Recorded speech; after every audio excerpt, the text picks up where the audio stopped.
Hello everyone, let's try to solve this question together. So based on the data provided, what is the true statement? Let's look at the picture. Okay, so what is the information provided? Of course, here we see all the labs.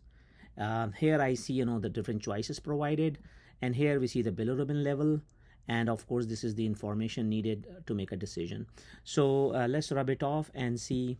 So what is given here? So as you see, the albumin less than 3 is a risk factor, and the albumin here, if you guys can appreciate, is 2.9. So this baby, we are going to use the solid curve, because solid curve here, as you guys can see, is for the risk factor. So we'll do that. And so what we are going to do, so we are going to go ahead and calculate our difference. So this is the threshold. So this is the threshold point.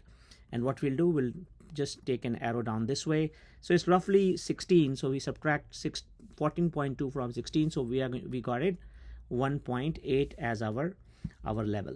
So let's look at the chart. So this is a very nice chart. So we are somewhere here that phototherapy, of course, based on the curve, is not indicated.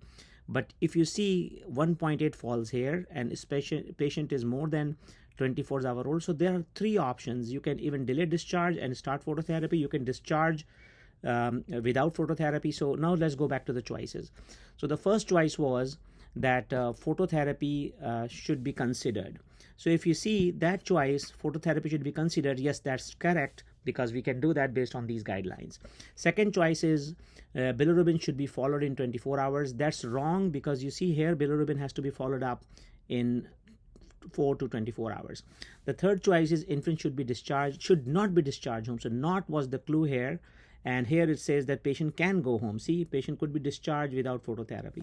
So that is again a wrong choice. And more information is needed. Yes, ideally we should have information about blood groups in both mother and baby, but we have enough information to make a decision. So let's reiterate. So whenever you have a baby who has a bilirubin and the bilirubin is on the rise, as seen here, you always have to calculate the delta bilirubin. Delta is basically the difference between the threshold phototherapy level and the level which you have.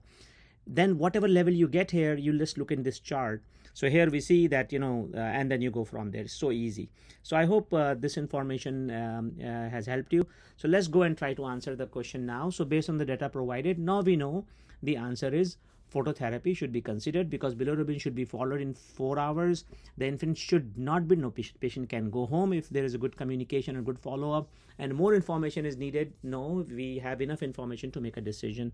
I hope this small presentation helps you better understanding the discharge plan with the bilirubin level and what to do and what not to do. Have a good day. Bye.